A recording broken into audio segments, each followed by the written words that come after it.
Hello ನಮಸ್ಕಾರ, ನೀವು ನೋಡ್ತಾ ಇದ್ದೀರಾ ರಾಜ್ ನ್ಯೂಸ್ ಕನ್ನಡ. ನಾನು ಶರತ್ ಹುಣಸೂರು. ಈ ಹೊತ್ತಿನ ರಾಜ್ ನ್ಯೂಸ್ನಲ್ಲಿ ಸಾಕಷ್ಟು ಸುದ್ದಿಗಳಿದ್ದಾವೆ. ಅದರಲ್ಲೂ ಪ್ರಮುಖವಾಗಿ ಬಿಡದಿಯ ಟೌನ್ಶಿಪ್ ವಿಚಾರಕ್ಕೆ ಸಂಬಂಧಪಟ್ಟಂತೆ ಇವತ್ತು ಬಿಡದಿಯ ಬೈರಮಂಗಲದಿಂದ ಬಿಡದಿ ಚಲೋವನ್ನ ಹಮ್ಮಿಕೊಳ್ಳಲಾಗಿತ್ತು ರೈತ ಕಡೆಯಿಂದ. ಒಂದು ಕಡೆ ಪರ, ಮತ್ತೊಂದು ಕಡೆ ವಿರೋಧ ಪ್ರತಿಭಟನೆಗಳು ಎರಡೂ ಕೂಡ ಆಗ್ತಾ ಇದ್ದಾವೆ. ಈ ಸಂದರ್ಭದಲ್ಲಿ ಪರವಾಗಿರುವಂತವರು ಪ್ರತಿಭಟನೆ ಮಾಡೋ ಜಾಗಕ್ಕೆ ವಿರೋಧ ಮಾಡುವ ರೈತರನ್ನು ಬಿಡದಿ ಚಲೋವನ್ನ ಹಮ್ಮಿಕೊಳ್ಳುವ ಸಂದರ್ಭದಲ್ಲಿ ಒಂದ್ ಕಡೆ ಟೌನ್ಶಿಪ್ ಬೇಕೇ ಬೇಕು ಅನ್ನೋರಿದ್ದಾರೆ, ಒಂದ್ ಕಡೆ ಟೌನ್ಶಿಪ್ ಬೇಡ ಅಂತಿರ್ಬೇಕಾದ್ರೆ ಇಬ್ರು ಎದುರು ಬದುರು ಬಂದಂತಹ ಸಂದರ್ಭದಲ್ಲಿ ಭಾರಿ ಹೈಡ್ರಾಮವೇ ಆಯ್ತು ಬೈರಮಂಗಲದಲ್ಲಿ. ಟೌನ್ಶಿಪ್ ಯೋಜನೆ ಪರ ವಿರೋಧ ರೈತರ ವಾಕ್ಸಮರ ಉಂಟಾಯಿತು. ಬಿಡದಿ ಟೌನ್ಶಿಪ್ನ ಹೋರಾಟ ತೀವ್ರಗೊಳ್ತಾ ಇದೆ ಅಂತ ಅನಿಸ್ತಾ ಇದೆ. ಒಂದ್ ಕಡೆ ಟೌನ್ಶಿಪ್ ಬೇಕೇ ಬೇಕು ಅನ್ನೋ ಘೋಷವಾಕ್ಯ ಕೇಳಿಸಿದ್ರೆ, ಮತ್ತೊಂದು ಕಡೆ ನಮ್ಮ ಭೂಮಿ ನಮ್ಮ ಹಕ್ಕು, ಟೌನ್ಶಿಪ್ ಬೇಡ ಬೇಡ ಅನ್ನುವಂತಹ ಕೂಗು ಮತ್ತೊಂದು ಕಡೆ. ಈಗ ಪರ ಮತ್ತು ವಿರೋಧ ರೈತರು ಒಟ್ಟಿಗೆ ಸೇರಿದ ಸಂದರ್ಭದಲ್ಲಿ ಹೈಡ್ರಾಮವೇ ಸೃಷ್ಟಿಯಾಯಿತು, ಮಾತಿನ ಚಕಮಕಿ ಆಯಿತು, ವಾಕ್ಸಮರ ಉಂಟಾಯಿತು. ಕೈ ಮಿಲಾಯಿಸೋ ಹಂತಕ್ಕೂ ಎಲ್ಲಿ ಹೋಗ್ಬಿಡುತ್ತೆ ಅನ್ನುವಂಥ ಸಂದರ್ಭದಲ್ಲಿ ಪೊಲೀಸರು ಆ ಜಾಗಕ್ಕೆ ಎಂಟ್ರಿ ಕೊಟ್ಟು ಪರಿಸ್ಥಿತಿಯನ್ನ ಹತೋಟಿಗೆ ತರುವಂತ ಕೆಲಸಗಳಾಯಿತು.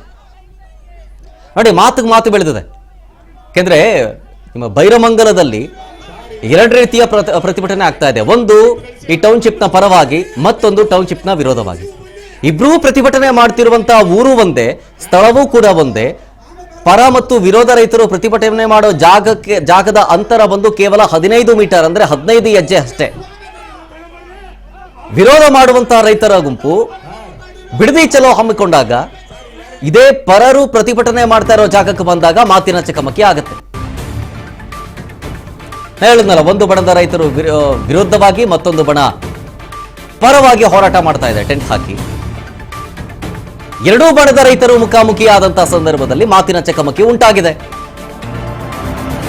ವಾಕ್ಸಮರ ಉಂಟಾಗಿದೆ, ಗದ್ದಲ ಆಗಿದೆ. ಈ ಸಂದರ್ಭದಲ್ಲೇ ಪೊಲೀಸರು ಎಂಟ್ರಿ ಕೊಟ್ಟು ರೈತರನ್ನ ಚೆದರಿಸೋ ಕೆಲಸಗಳನ್ನ ಮಾಡಿದ್ರು. ಸದ್ಯ ಒಂದಷ್ಟು ಜನ ರೈತರನ್ನು ಕೂಡ ವಶಪಡಿಸಿಕೊಂಡಿದ್ದಾರೆ ಅನ್ನೋ ಮಾಹಿತಿ ಇದೆ.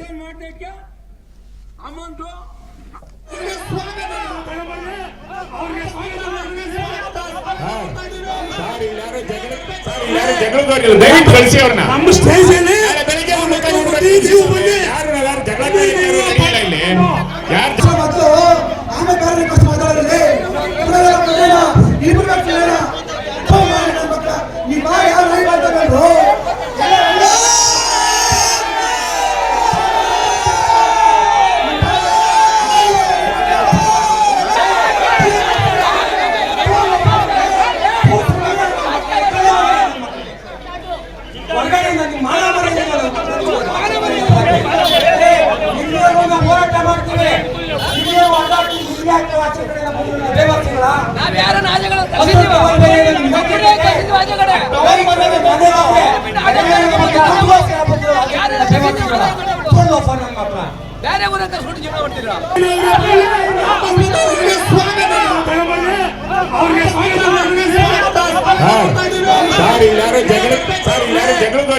ನೋಡಿ, ವಿಶ್ವಾಸ್ ನೋಡ್ತಾ ಇದ್ರಲ್ಲ, ಮೈಕ್ನಲ್ಲಿ ಕಿರ್ಚಾಡ್ತಾ ಇದ್ರಲ್ಲ, ಅವರು ಈ ಟೌನ್ಶಿಪ್ ಯೋಜನೆಯ ಪರವಾಗಿರುವಂತಹ ಹೋರಾಟಗಾರರು.